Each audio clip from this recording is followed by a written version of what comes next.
네, 위클리 브리핑 투자 전략 들어왔습니다. 오늘부터 저희 이렇게 8시 50분부터 약 한 20여 분 정도 투자 전략팀 분들과 이번 주에 중요한 포인트들 미리 좀 짚어보는 그런 시간으로 준비를 했고요.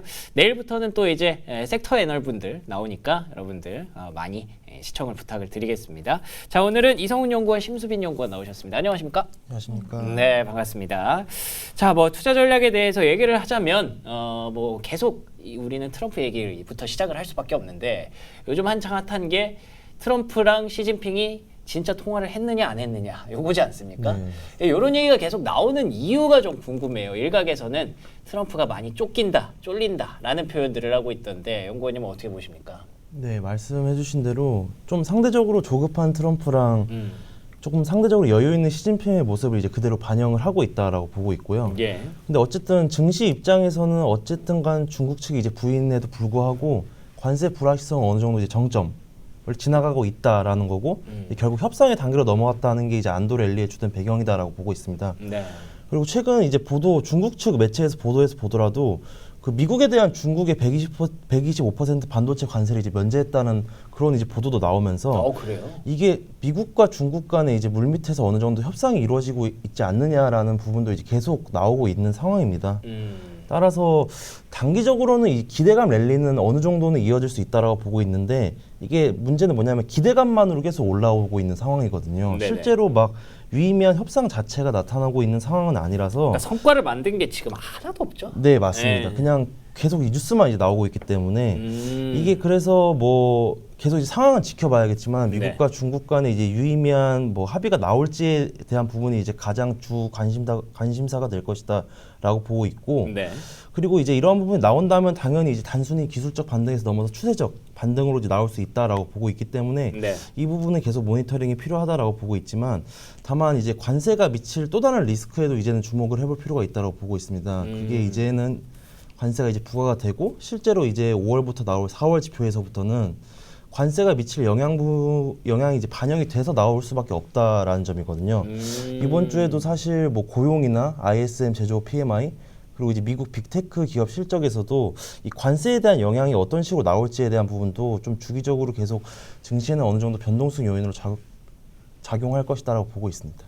그러니까 이제 지난주에 시장이 좀 자신감을 얻었던 게 뭐 미국에서 자꾸 중국이랑 뭐 관세를 인하한다 혹은 통화했다 이런 부분들로 인해서 관세 리스크가 좀 잦아들겠네에 대한 기대감으로 반등을 했던 건데 오히려 결국에 나온 성과는 뭐 하나도 없었다는 점에서 이번 주부터는 진짜 그 성과가 나오는지를 좀 판단하면서 시장이 조금은 오히려 이제 박스권에 갇힐 가능성도 있을 것 같고요. 거기에 플러스 알파로 이번 주에 발표될 뭐 ISM 제조업 PMI라든지 또 1분기 GDP 성장률이라든지 이런 경제 지표들 꽤 많거든요. 거기다가 이제 실적 시즌도 기업들의 실적도 계속 관세와 관련해서 얘기를 할 거란 말이죠.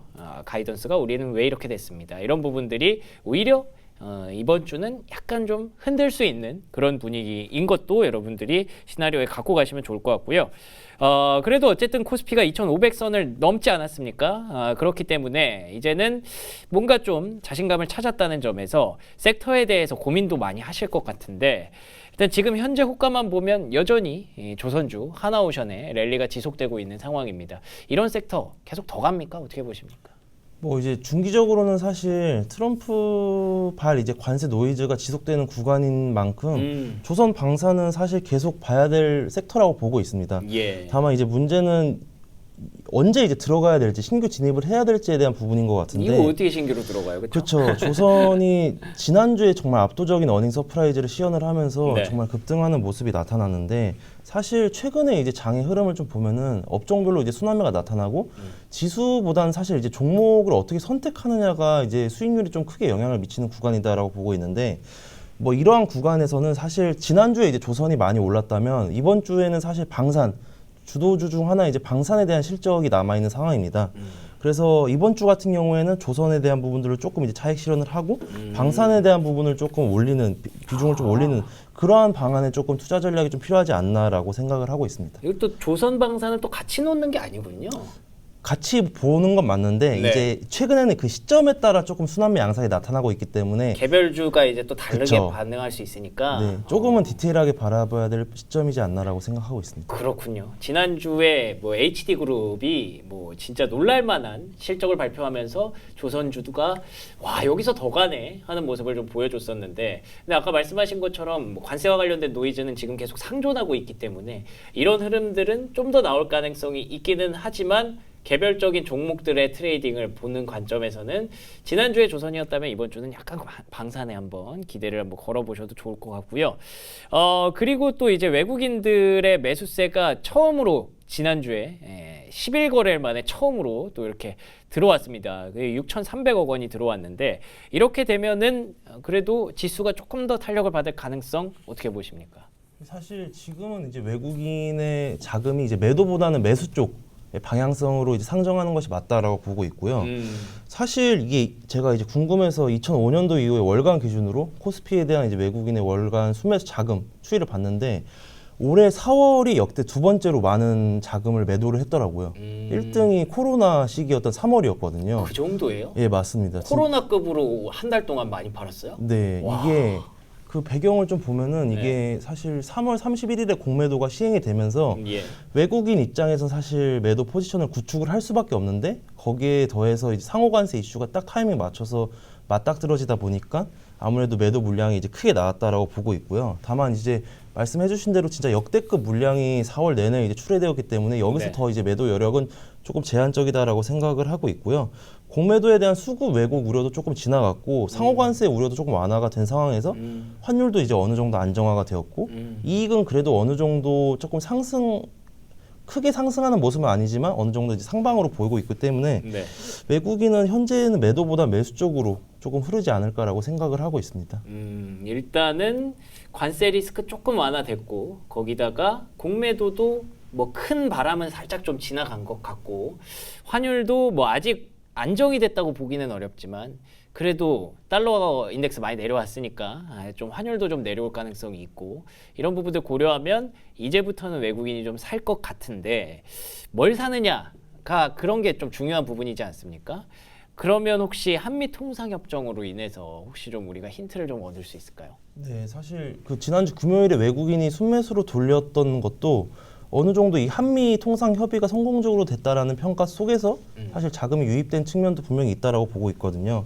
이게 생각보다 양측 미국이랑 한국 양측 모두 조금 긍정적인 평가를 내놓으면서 생각보다 순탄하게 이제 협상이 좀 진행이 되고 있다라고 지금 현재 알려져 있는 상황입니다. 물론 이게 단기간에 이제 한 번의 협상으로 이게 진행되는 건 아니고 저희 같은 경우에 대선도 있기 때문에 대선 이후에 그 추이를 봐야겠지만은 아직까지는 특히 이제 최근에 이제 최 부총리 발언에 따르면 대선 이후부터 뭐 이제 7월 패키지 얘기를 하면서 이 7월 초까지 미국의 한국에 대한 관세 면제 폐지를 추진을 하겠다라는 점도 좀 인상적이었고요. 따라서 오히려 한국은 조금 신중하게 임하고 있는 반면에 미국과 같은 경우에는 협상에 있어서 조금 단기 성과를 내야 되죠. 좀 내기 때문에 네. 그 조급해하는 모습도 조금 나타나고 있다라는 점도 한국 입장에서는 좀 나쁠 게 없네요. 긍정적으로 평가할 수 있다라고 네. 보고 있습니다. 미국 입장에서도 결국 조선이나 뭐 원전과 같이 제조업 재건을 위해서 한국의 노하우가 필요하기 때문에 이 부분은 사실 국내 증시에 계속 우호적으로 작용하지 않을까라고 생각하고 있습니다. 알겠습니다. 환율도 그 영향을 받아서 좀 더 내려오고. 네, 맞습니다. 좋습니다. 요즘 좀 그 미국에서 자꾸 그런 걸 많이 건다고 하더라고요. 중국이든 일본이든 한국이든 뭐 환율과 관련된 얘기를 계속 태클을 좀 건다고 하더라고요. 근데 그게 사실은 우리 입장에서 다 받을 이유도 없고 받을 상황도 아닌 것 같아요. 그러니까 지금 미국이 조금 쫓겨 있다는 걸 감안을 하면 그래서 우리나라는 7월까지 시기를 좀 늘려놓은 것 같은데 그것도 나쁘지 않은 것 같아서 일단 전체적으로 코스피 국내 증시 쪽에 긍정적인 분위기가 조금씩 쌓이고 있는 거 맞는 것 같습니다. 코스피뿐만 아니라 요즘은 코스닥이 또 한창 핫하잖아요. 아무래도 이 중소형주가 기대감이 높을 수밖에 없는 그런 시즌이기도 하고 또 대선도 있다고 하니까 전략을 좀 어떻게 가져가면 좋을까요? 이게 코스닥 거래대금이 이제 반등했다라고 봐갖고 저는 이제 그렇게 생각 못했는데 확인을 해봤거든요. 네. 근데 코스닥 전체 거래대금은 5조 원에서 6조 원대로 사실 뭐 크게 반등을 했다라고 평가하기는 어려운데 그 중에 4월 이후에 급등했던 게 이제 규모별로 나눠보면 코스닥 대형주, 중형주보다 코스닥 소형주가 진짜 절반 이상을 차지하면서 급등했더라고요. 코스닥에서도 소형주. 네, 맞습니다. 네. 사실 그 이유는 당연히 이제 대선과 관련된 그렇죠. 이 대선 테마주가 현재 지금 전성기를 보내고 있다라고 생각을 하고 있고요. 예. 이게 5월 들어서는 대선 후보가 이제 확정이 되고 이에 따라 이제 공약도 발표가 되면서 전반적으로 이러한 이제 공약 같은 부분들이 가시화되는 상황입니다. 그러면 5월까지는 이러한 테마주에 대한 트레이딩 수요가 더 증가할 것이다라고 보고 있기 때문에 네. 뭐 코스닥 같은 경우에는 거래 대금이 점진적으로 증가할 가능성이 높다라고 보고 있어요. 다만 그 투자 전략 측면에서는 오히려 제가 지난주에도 말씀드렸다시피 자본시장 활성화에 조금 더 관심을 가질 필요가 있다라고 보고 있고요. 아무래도 이제 여당, 야당, 초당 쪽으로 좀 주식시장을 부양하는 데는 어느 정도 공감대가 형성이 되어 있는 상황입니다. 지난주에도 사실 뭐 상법 개정 그 외에도 뭐 배당 소득세 폐지나 자사주 소각 의무화 같은 부분도 계속 이제 공약으로 언급을 하고 있는 상황에서 은행이랑 증권 주가도 조금 최근에 좋은 모습을 나타나고 있거든요. 오, 예. 그래서 뭐 5월 한 달 동안은 사실 그 이후에도 이 저 PBR 관련된 테마는 조금 주목을 해볼 필요가 있다라고 보고 있습니다. 그러면 오늘 나왔던 얘기들 대충 종합을 해보면 뭐 어쨌든 불확실성이 좀 완화된 건 사실이지만 끝나지는 않았기 때문에 여전히 조금 시장의 강세를 유지하고 있었던 섹터도 일부 다 가져가고 그리고 뭔가 신규 섹터를 발굴한다면 오히려 은행이라든지 금융이라든지 이런 쪽에서 조금 보는 게 좋다라고 정리할 수가 있겠네요. 네, 맞습니다. 알겠습니다. 막 공격적으로 너무 낙폭이 컸던 뭐 이런 쪽을 공격적으로 트레이딩할 때는 또 아직은 아닌 것 같습니다. 여전히 불안한 심리를 지울 수는 없다는 거 가져가시면 좋을 것 같고요. 그래서 또 우리 심수빈 연구원이 나오셨는데 혹시 금값이라든지 이런 부분들 보면은 우리가 조금 시장의 분위기를 좀 더 알 수 있을 것 같아요. 근데 일단은 유가부터 한번 얘기를 해볼게요. 왜냐하면 뭐 트럼프 얘기를 안 할 수가 없는 게 요즘 또 이제 젤렌스키 대통령이랑 뭔가 좀 꿍꿍이를 좀 하는 것 같더라고요.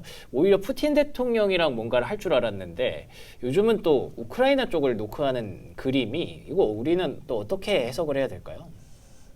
일단은 사실 러시아랑 우크라이나 전쟁 같은 경우는 트럼프가 당선됐을 때 제일 먼저 했던 게 이제 내가 당선되자마자 바로 휴전시키겠다 이런 그렇죠. 얘기들을 많이 했었는데 네.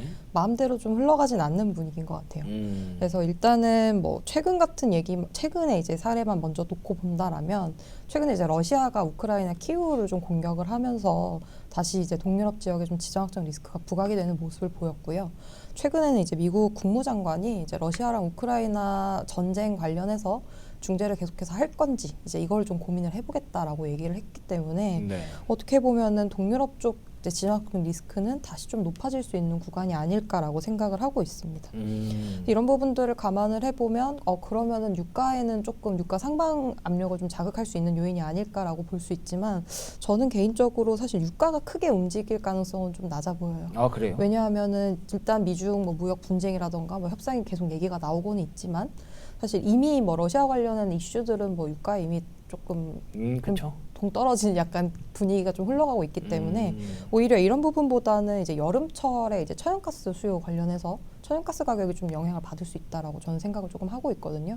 특히나 이제 최근에 천연가스 가격이 많이 좀 내려왔기 때문에 계절 비수기라는 부분들도 있겠지만 어떻게 보면 러우 협상에 대한 부분들도 좀 어느 정도 반영이 좀 되어 있었을 거란 말이에요. 예. 그래서 이런 부분들을 감안을 해보면 다시 동유럽 지정학적 리스크가 좀 부각이 되고 하면 유가도 영향을 받겠지만 여름철 수요나 이런 부분들이 좀 맞물리면서 천연가스 가격에 좀 영향을 줄 수 있다라고 보고 있어서 관련해서 계속해서 좀 팔로우업을 해볼 필요는 있을 것 같습니다. 좋습니다. 유가도 뭐 영향이 없지는 않겠지만 그래도 영향력이 많이 약해졌다는 점에서 오히려 천연가스, 그렇죠? 러시아 하면 사실은 천연가스니까 최근에 또 많이 내려왔네요. 천연가스 가격이. 이런 부분들을 염두에 두시면 관련된 종목이라든지 아니면 천연가스 ETF라든지 이런 종목 한번 보시면 좋을 것 같고요. 그리고 미국과 이란 간의 핵 협상도 계속 물밑에서 진행이 되고 있던데 이 부분은 좀 의미하는 바가 없을까요? 일단은 뭐 트럼프 대통령이 계속했던 얘기 중에 하나가 이란 원유 수출 제로로 끌어내리겠다라는 얘기를 좀 많이 했습니다. 그래서 이런 부분들을 감안을 해보면 핵 협상이 진행이 된다라는 거는 분명히 긍정적인 요인이기는 한데 협상이 진행되는 와중에 사실 트럼프 대통령, 그러니까 미국 재무부 쪽에서 이란 원유 수출 관련해서 또 추가 제재를 좀 발표를 했어요. 그래서 이런 부분들은 약간 어느 정도 뭐 협상 과정에서 미국 쪽으로 약간 좀 우선권을 좀 가지고 오려는 전략이지 않을까라는 생각은 드는데 실질적으로 이제 어떻게 이제 협상이 좀 타결이 되는지는 여전히 좀 불확실하다라는 부분들이 좀 변수로 작용할 수 있다라고 생각을 하고 있고 예. 특히나 지금 만약에 협상이 타결이 돼서 그럼 제재는 좀 어떻게 흘러갈 수 있는가 이제 이런 부분들도 좀 변수가 될 수 있기 때문에 분명 이제 핵 협상이라는 거는 유가 측면에서 분명 유가를 좀 내릴 수 있는 요인이기는 하지만 아직 변수가 좀 많이 남아 있고 특히나 오늘인가요? 오늘 이제 이란 수출 항구 이제 원유 수출 최대로 좀 진행되는 항구에서 화재가 좀 발생을 했기 때문에 이란산 이제 원유 수출에 대한 좀 우려는 좀 높아질 수 있다라고 보고 있습니다. 그래서 아무래도 유가도 좀 많이 빠져서 사실 공급 이슈에 조금 민감할 수밖에 없다라고 생각이 들고 특히나 이제 뭐 물론 아까 말씀드렸다시피 이제 통상협정에 대한 이슈들이 좀 남아는 있지만 협상을 좀 하고 있다라는 얘기들이 나와 있기 때문에 일단 수요 불안은 좀 진정이 될 걸로 보이거든요. 그러면 이제 공급 이슈에 좀 민감할 수밖에 없다라고 생각이 들어서 유가 같은 경우에는 사실 핵 협상 그 자체보다는 단기적인 차원에서 이제 이란의 수출 차질 가능성 그리고 만약에 핵 협상이 진행이 됐을 때 이제 오펙의 반응 이런 부분에 따라 좀 달라질 수 있다라고 보고 있습니다. 알겠습니다. 사실 유가보다도 투자자분들이 제일 궁금한 포인트 중에 하나가 요즘은 금값이거든요. 금값이 뭐 연일 사상 최고치를 경신하다가 지금은 살짝 또 내려오기는 했어요. 지난주에 뭐 증시가 반등하면서 자금이 살짝 좀 이동을 한 것 같은데 그래도 이 정도면 3,300달러 선에서 잘 버티고 있거든요. 지금이라도 혹시 늦지 않았을까 하시는 분들이 있을 것 같은데 어떻게 보세요? 일단은 저는 금 가격은 좀 빠지면 조금씩 들어가 보자라는 얘기들을 좀 드릴 수 있을 것 같은데 기본적으로 과거에는 금 가격이 많이 올랐을 때를 보면 뭐 ETF나 이런 투자 수요가 상당히 많이 들어오면서 가격이 많이 올랐던 측면들이 있습니다. 네. 최근 같은 경우에는 이제 금 가격이 최근 한 3년 동안 계속 가파르게 올라왔는데 그 이유를 보면 중앙은행이 금을 많이 샀고요. 두 번째로는 실물금을 많이 샀습니다. 그러니까 ETF 쪽 수요가 거의 없었어요. 그래서 그렇게 되면은 결과적으로 뭔가 수익 실현을 하기가 조금 번거로워진다라는 부분들이 있기 때문에 빠질 때 빠르게 이탈할 자금이 크지 않다라고 저는 보고 있거든요. 그래서 네. 과거처럼 금이 막 빠지면 뭐 1,900달러에서 막 1,500달러까지도 막 쫙쫙 밀리고 했는데 지금 같은 경우는 한 200달러 내외 좀 밀리다가 다시 올라가고 하고 있기 때문에 이런 부분들을 감안을 해보면 조정 시 매수를 하는 게 좀 맞지 않을까라고 생각을 하고 있고요. 특히나 뭐 최근 들어서 이제 좀 ETF 쪽으로 자금이 좀 들어오면서 이탈할 자금이 분명히 있기는 한데요. 아직까지 뭐 중앙은행의 수요 기조에 큰 변화가 생길 가능성은 없고 실물 금에 대한 수요가 계속해서 이어진다라고 하면 금은 좀 연말까지는 충분히 좀 계속해서 우상향할 수 있지 않을까라고 보고 있어서 뭐 조정 시에 조금 매수 타이밍을 잡아보시는 게 좀 좋을 것 같다라고 보고 있습니다. 알겠습니다. 뭐 한창 금값 뭐 매일 사상 최고치 경신할 때 막 뭐 5,000달러 얘기까지 나왔었던 것 같은데 지금은 또 잠잠해졌어요. 근데 뭐 연말까지는 계속 이런 수요가 좀 진행될 가능성이 높으니까 조정 시에 매수 관점 결국에는 조금 더 긍정적으로 봐도 된다는 관점 계속 보고 계신 것 같습니다. 자 그러면 이성훈 연구원과 그 이번 주 일정들 한번 보면서 간단하게 한번 마무리를 해볼까요? 네, 이번 주 같은 경우에는 이제 4월이죠. 이제 5월에 나오는 이제 4월 달 지표를 이제 볼 수가 있는 ISM 제조업 PMI나 이제 고용 지표 그리고 이제 미국의 1분기 성장률과 같은 지표가 어떤 식으로 나올지가 이제 굉장히 중요할 것이다라고 네. 보고 있고요. 특히 이제 이 지표가 중요한 게 다음 주 목요일에 이제 FOMC가 있잖아요. 그쵸. 아마 이 지표를 보고 이제 연준 위원들이 어느 정도 통화 정책에 결정할 수가 있기 때문에 지표에 대한 중요도가 좀 커지는 구간이다라고 생각을 하고 있고 두 번째는 이제 주 후반에 인스를 이제 마이크로소프트, 메타, 애플, 아마존과 같은 이제 빅테크에 대한 실적도 관세에 대한 영향이라든지 이제 AI 캐펙스와 같은 부분이 어떤 식으로 진행되는지를 좀 주목을 해볼 필요가 있다라고 보고 있습니다. 그러니까 이번 주에 리포트 제목이 관세 충격에 대한 성적표를 확인하는 기간. 지금까지 발표됐던 지표들은 다 그냥 관세 부과되면 어떻게 될지 모른다라고 하면서 시장의 영향력이 굉장히 많이 떨어졌던 기억이 나거든요. 근데 이번 주부터 발표되는 지표들은 이제 관세와 그대로 연관이 되는 그런 지표들이 많고 또 연준의 결정에 크게 영향을 줄 수 있기 때문에 지금까지 뭐 관세가 이렇게 될 것이다 저렇게 될 것이다 그래서 시장이 이렇게 될 것 같다 저렇게 될 것 같다 관측 뭐 전망만으로 심리만으로 시장이 움직였다면 이번 주부터는 관세 부과했더니 이렇게 됐네 그러면 앞으로 이렇게 되겠네라는 쪽으로 좀 더 확신을 얻어가는 그런 구간이 될 것 같습니다. 이게 좀 좋은 쪽으로 확신을 얻었으면 좋겠는데 아직 명확하지는 않다는 점에서 이번 주도 조금은 돌다리를 두드리면서 건너가야 하는 그런 구간으로 볼 수 있을 것 같네요. 자, 그럼 두 분과 함께한 시간 여기서 마치도록 하겠습니다. 두 분 오늘 좋은 말씀 고맙습니다. 감사합니다.